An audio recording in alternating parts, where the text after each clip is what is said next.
So, Lois, I was going to ask you about, well, we normally ask this question. There's 5 Desert Island discs. Okay.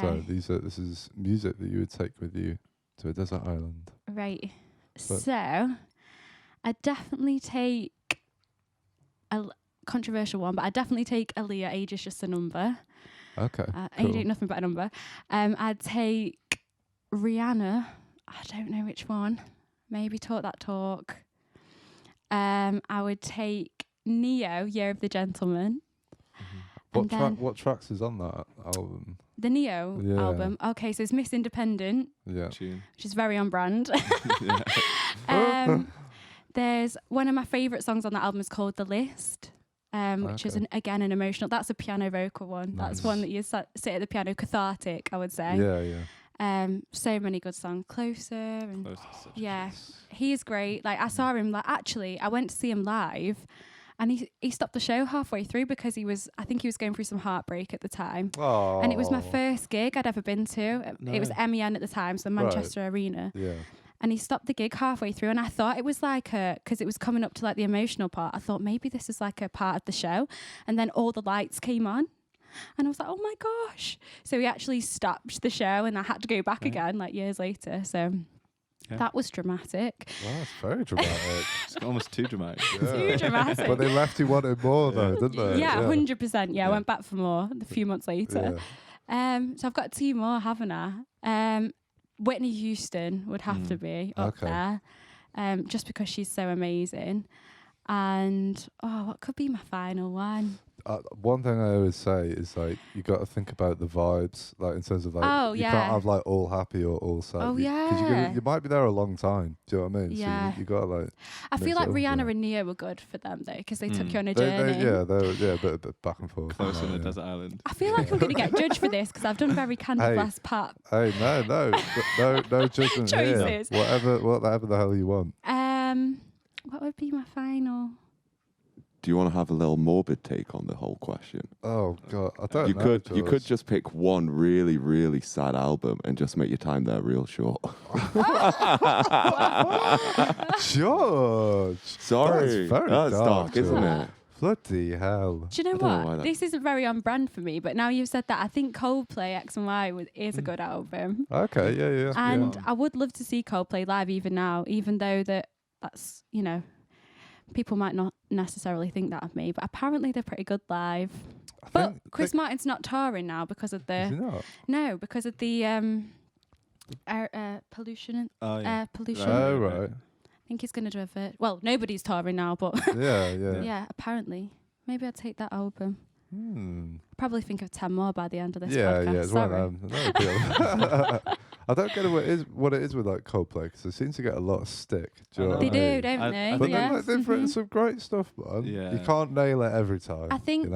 I think like people think that they sold out kind of thing. They went really pop, didn't they? I think that early stuff was, but people say this about every artist. Oh, the early stuff was so good, and then the later stuff was like they sold out. But I think they're all right. That's a really good debate. Like we were talking about this, and with a lot of guys like that, and like Ed Sheeran, you could put in the same category. Yeah. But like there is a market for like hundreds of thousands of people to like go and watch someone live and all enjoy it and be a part of that experience. So they're not like, when you say selling out, it makes it sound like a selfish thing, doesn't it? Like they're doing it just to themselves or something. But I really don't think people like that have anything to prove. I think they're just doing it because they want to reach as many people as possible. Yeah. So, yeah.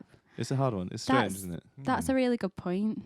It's quite spiritual, really. Yeah, exactly. Yeah. Like, what's wrong with being there with like thousands and thousands of people like enjoying it? Yeah, enjoying yourself and like singing along to these like huge choruses and stuff. And you're reaching more people, making more people feel more stuff. 100%. That's what we're here to do. Exactly. Good point. Kind of going off that, like, do you have like a particular gig that you've been to that you thought like that was amazing?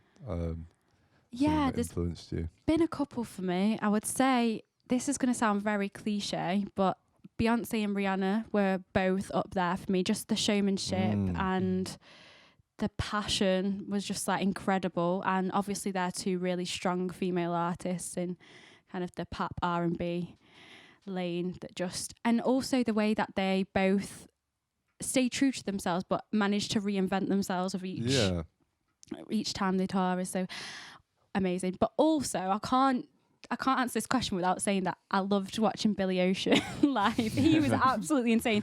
He's got some bangers. Like, I was dancing for the whole time. Nice. So yeah, he was great. Oh, and Rod Stewart.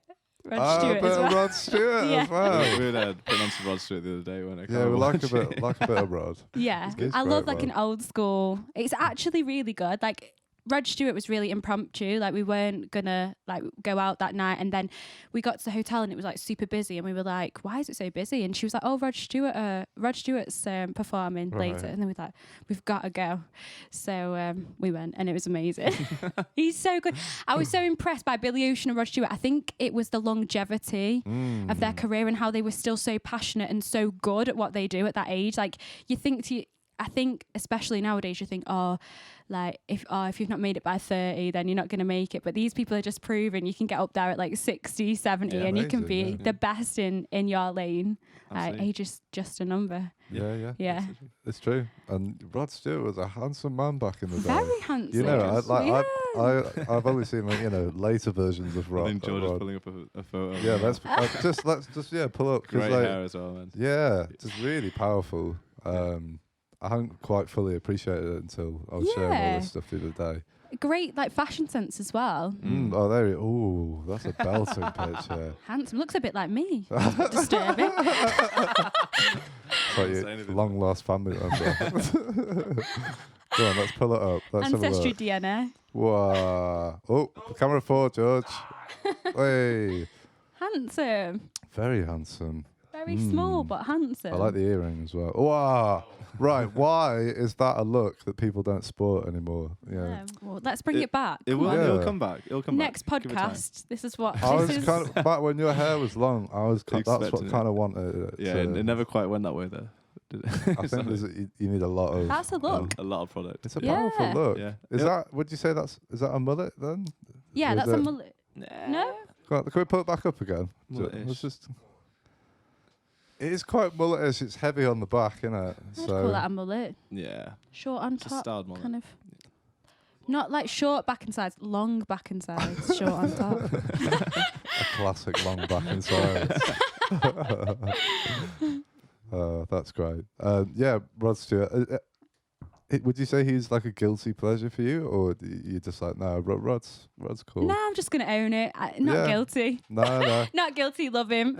Have you got any guilty pleasures? Ones that you're less proud to talk about? Yes. I suppose people might perceive like people like Britney Spears or Christina Aguilera or Christina Milian, like people might think, oh, they're guilty pleasures. To me, I wouldn't like to call them guilty pleasures because I think they're good at what they do. And I think if you, like you said, every song that you enjoy, I don't want to call it guilty because you enjoyed it, it made you happy, made you feel something. They are people that some might say were a guilty pleasure for me. So like pop queens. So yeah, when I was younger, I used to like, my go-tos were like Britney Spears, loved Shakira, the singing and the dancing. Even though that's something that should have never happened. But yeah, stuff like that, I suppose. I think a lot of people would probably call those people guilty pleasures. I guess so. Yeah. But yeah, like looking back on it, it's still awesome. Like we occasionally just go back and have a little 90s boy band. Like Blue. What bands? Yeah, a bit of S Club. Yeah. That popped into my head actually, S Club. Yeah. Usher. I mean, but he's please. He's amazing. Like, do not call Usher a guilty pleasure. This is what I mean. It's like there's a fine line. Some of his tunes are a bit like. I'm adding him to my. Can I add him to my list? Yeah, please? we'll put him on the list. I never understood like how good he is until quite recently, and I was like, oh my he's god, great. How does he do that? Do you know what I mean? Like, no wonder he's like a huge superstar. Yeah, he's great. Yeah, it's just some like tunes like like that is. Do you know what I mean? I think basically it becomes a guilty pleasure if you've been on a really dodgy night out in Blackpool and it's come on and like karaoke. Yeah, exactly. So. Pushed in front of everyone in the queue in karaoke to sing Usher. Yeah, with the dance moves. I know you've done that. Yeah. Too many times to count. Oh, that's hilarious. So no other guilty pleasures then. I think. Well, yeah. If you love them all dearly, then I mean, it's fine. A funny story about Britney. Like when I was younger, I had her like sheet music for piano and also her CD with all the backing tracks on, and I didn't realize how much of her music was in C minor. But when I'm in the studio with Manon, a lot of our music just happens to also be in C minor, and I do this thing every time, like yeah, and then I realize I'm like, it's like flashbacks of my childhood because I'm obsessed with Britney. You know, that really like nasally. Yeah. I don't even know what to call it. The kind of fry thing. There we go. Someone's been to our NCM. Yeah. On guitar. He knows more than me. Yeah, that's what you call it. That, I mean, we were watching some like you know that accent dude who like breaks down actors' accents? Have you ever seen that on like on Wired? I think we were watching that this morning. That he literally was talking about vocal fry this morning. Yeah. That's why I was That's so why you knew. Yeah, I'll be honest. But yeah, just like kind of that kind of thing. The crackle. The crackle. Yeah. But it's hard to replicate. So it's like people might say, "Oh, why is she doing that?" But try and replicate it. It's true. I'm not going to do it. It's it. tricky. Go on. You know you want to. Brad, you go first. No way, man. My voice is way too low. It's like, that ain't gonna You work. sound more like what's that guy who brings stuff out at Christmas? Michael Bublé. Really? But like an octave lower. Even lower. Yeah. Unbelievably You low. were going to say Barry White, weren't you? Yeah, but sometimes first thing in the morning is definitely Barry White. So same with George. Like, go in the morning and say, it's like, all right, George. Yeah, it's true. It's true. Thank you for listening. Be sure to subscribe to the podcast to catch up on new episodes every week. Also, check us out on our Facebook and Instagram at RecRooms, where you can find out about our other exciting music series. We also have this and all our other episodes of the podcast up on our RecRooms YouTube channel for your viewing pleasure. See you next time.